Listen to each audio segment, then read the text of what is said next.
രാമമന്ത്രധ്വനികളാൽ മുഖരിതമാവുകയാണ് ഭാരതം മുഴുവൻ.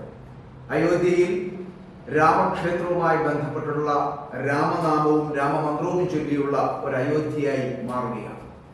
ഇത്തരത്തിൽ ഒരു രാമക്ഷേത്രം ഭാരതത്തിനായി സമർപ്പിക്കുമ്പോൾ ആ ചടങ്ങിലേക്ക് ഒരു പ്രധാനമന്ത്രി എന്തൊക്കെ ചെയ്യാം, എന്തൊക്കെ ചെയ്യും എന്നതൊക്കെ പലപ്പോഴും ഒരു ചോദ്യചിഹ്നമായി നമ്മുടെ മുമ്പിൽ ഉണ്ടാകാറുണ്ട്. ഇവിടെ ഒരു പ്രധാനമന്ത്രി ഇങ്ങനെയൊക്കെ ചെയ്യുമോ എന്ന് ചോദിച്ചുകൊണ്ട് നെറ്റ് ചുളിയുന്നവരുണ്ട് നമ്മുടെ രാജ്യത്ത്. അതൊന്നും അവരുടെ കുറ്റമല്ല എന്ന് തന്നെ പറയട്ടെ. കാരണം സെക്യുലറിസത്തിന്റെ വാരിക്കുഴി വെട്ടി അതിലൊരു ജനതയെ ഉപ്പിട്ട് മൂടിയപ്പോൾ അറിഞ്ഞിരുന്നില്ല ഈ മണ്ണിനൊരു ഗുണമുണ്ടെന്നും അടിവേരിലും കായ്ക്കുന്നൊരു ധർമ്മം അത് ഉമത്തിയിൽ വെന്തുരുകി കിടന്നാലും ഉയർപ്പിന് സമയമാകുമ്പോൾ അത് ദേഹീദേഹങ്ങളെ ആവാഹിക്കുമെന്നും ആരും മനസ്സിലാക്കിയില്ല.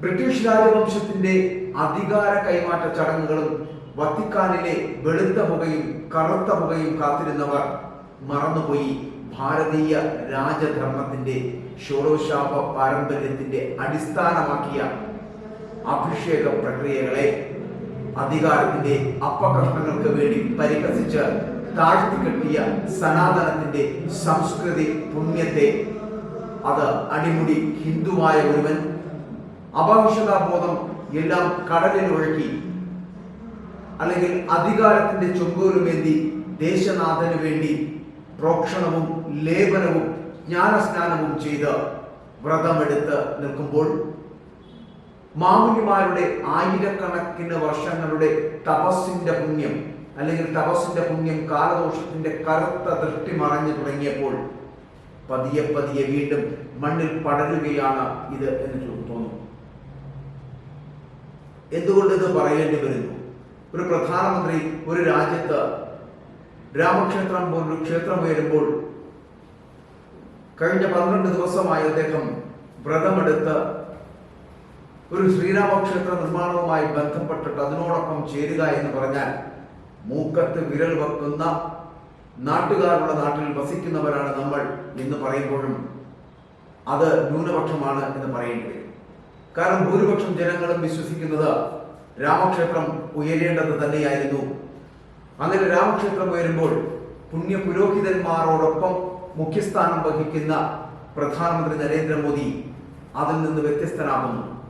അദ്ദേഹം വ്രതമെടുത്ത് ആ രാംലല്ലയിൽ ഒന്ന് തൊടണമെങ്കിൽ അതിനു മുൻപിലേക്ക് എത്തണമെങ്കിൽ എങ്ങനെയൊക്കെ ആയിരിക്കണം താനെന്ന് ഒരു മാതൃകയാകുകയാണ് എന്ന് വേണമെങ്കിൽ പറയേണ്ടി വരും. അതുകൊണ്ട് മൂക്കത്ത് വിരൽ വെക്കുന്ന നിങ്ങൾ അല്ലെങ്കിൽ അന്തം കമ്പികളെ നിങ്ങൾ മനസ്സിലാക്കുക, ഇങ്ങനെ ഒരു നാട് നമുക്കുണ്ടായിരുന്നു, ഇങ്ങനെ ഒരു സാംസ്കാരിക പൈതൃകം നമുക്കുണ്ടായിരുന്നു, ഇങ്ങനെ ഒരു സംസ്കാരം നമുക്കുണ്ടായിരുന്നു. അതുകൊണ്ട് ആ പൈതൃകങ്ങളെ ആ സംസ്കാരത്തെ ഒന്നും മറന്നുകൊണ്ടാകരുത് മുന്നോട്ട് പോകേണ്ടത് എന്നുള്ള പാഠം വളരെ കൃത്യമായി പറഞ്ഞു തരികയാണ് നരേന്ദ്രമോദി. അതിന് അയാളൊരു കാരണമാകുന്നു എന്ന് മാത്രമേ ഉള്ളൂ എന്ന് കൂടി പറയേണ്ടി വരും. രാജ്യത്ത് അധിപനായിരിക്കുന്നവൻ അഭിഷേകം ഏറ്റുവാങ്ങുന്നത് അത് പട്ടാഭിഷേക സമയത്തും മഹായാഗ സമയത്തും കഠോരമായിട്ടുള്ള ലക്ഷ്യങ്ങൾക്ക് വേണ്ടി മൂർത്തി പൂജയ്ക്ക് ഇരിക്കുമ്പോഴും മാത്രമായിരിക്കും. മഹാരൂഢങ്ങളിലോ ദേവസാമീപ്യം ആവശ്യമായി വരുന്നിടത്ത് യജമാന സ്ഥാനത്ത് ഇരിക്കേണ്ടി വരുമ്പോഴും യുദ്ധം കഴിഞ്ഞുള്ള സ്മൃതി പൂജയ്ക്കും ഒപ്പം തന്നെ പാപനാശത്തിനും മുന്നേ മഹാബലികർമ്മം ആർക്കേലും അർപ്പിക്കണമെന്ന വിധിപ്രകാരം അത് ആചാര്യന്മാർ വിധിച്ചാൽ അത്തരത്തിൽ അഭിഷേകം ഏറ്റുവാങ്ങണമെന്ന് തന്നെയാണ് പറയാറുള്ളത്. ഇനിയും മനസ്സിലായില്ലേ, 35 വർഷം മുന്നേ അയോധ്യയിലെ പ്രാണപ്രതിഷ്ഠ മനസ്സിലുറപ്പിച്ചവൻ അതിന്റെ യജമാന സ്ഥാനത്ത് വന്നപ്പോൾ രാജധർമ്മം പാലിച്ചു എന്ന് പറന്നു പോകരുത്. മറന്നുപോയതിനെയൊക്കെ ഓർമ്മിപ്പിച്ചു തന്നു എന്നേ ഉള്ളൂ. ആ വരും തലമുറകൾക്കായി കൃത്യമായിട്ടുള്ള ചുവടുവയ്പ്പാണ് ഇത് എന്ന് പറയേണ്ടി വരും. ഇവിടെ ഇത്തരത്തിൽ ഞാൻ ഈ പറഞ്ഞ വാക്കുകളോടൊപ്പം തന്നെ ഹിമവൽ രുദ്രനും ഇതിനോടൊപ്പം തന്നെ ചേർത്ത് വെക്കുന്നുണ്ട് ചില വാചകങ്ങൾ. അദ്ദേഹം പറയുന്നതും ഇത് തന്നെയാണ്. അദ്ദേഹത്തിന്റെ പോസ്റ്റിനകത്ത് അദ്ദേഹം പറയാൻ ശ്രമിച്ചതും ഇതാണ്. കാരണം ഒരു 35 വർഷങ്ങൾക്ക് മുൻപ് രാമക്ഷേത്രം എന്നുള്ളത് സ്വപ്നമായിരുന്ന കാലത്ത് ഞാൻ ആ രാമക്ഷേത്രം നിർമ്മിക്കാൻ കൂട്ടുനിൽക്കുമെന്നും ആ രാമക്ഷേത്രം പണിയുമെന്നും ഉറച്ചു വിശ്വസിച്ച ഒരാളുണ്ടായിരുന്നു. പ്രാണപ്രതിഷ്ഠ അന്നേ മനസ്സിലുറപ്പിച്ച ഒരു രാജർഷി. അങ്ങനെ 35 വർഷം മുന്നേ അയോധ്യയിലെ ഇതേ പ്രാണപ്രതിഷ്ഠ, ഇന്ന് നടന്ന ഇതേ പ്രാണപ്രതിഷ്ഠ മനസ്സിലുറപ്പിച്ചവനായിരുന്നു അത്. അതിന്റെ യജമാന സ്ഥാനത്ത് അദ്ദേഹം വന്നപ്പോൾ ഇപ്പോൾ ചെയ്യുന്നത് അദ്ദേഹത്തിന്റെ രാജധർമ്മമാണ്. അത് പാലിച്ചേ ഉള്ളൂ എന്നുകൂടി മനസ്സിലാക്കുക. ഇതൊക്കെ നിങ്ങൾ ചിലപ്പോൾ മറന്നുപോയിരിക്കാം.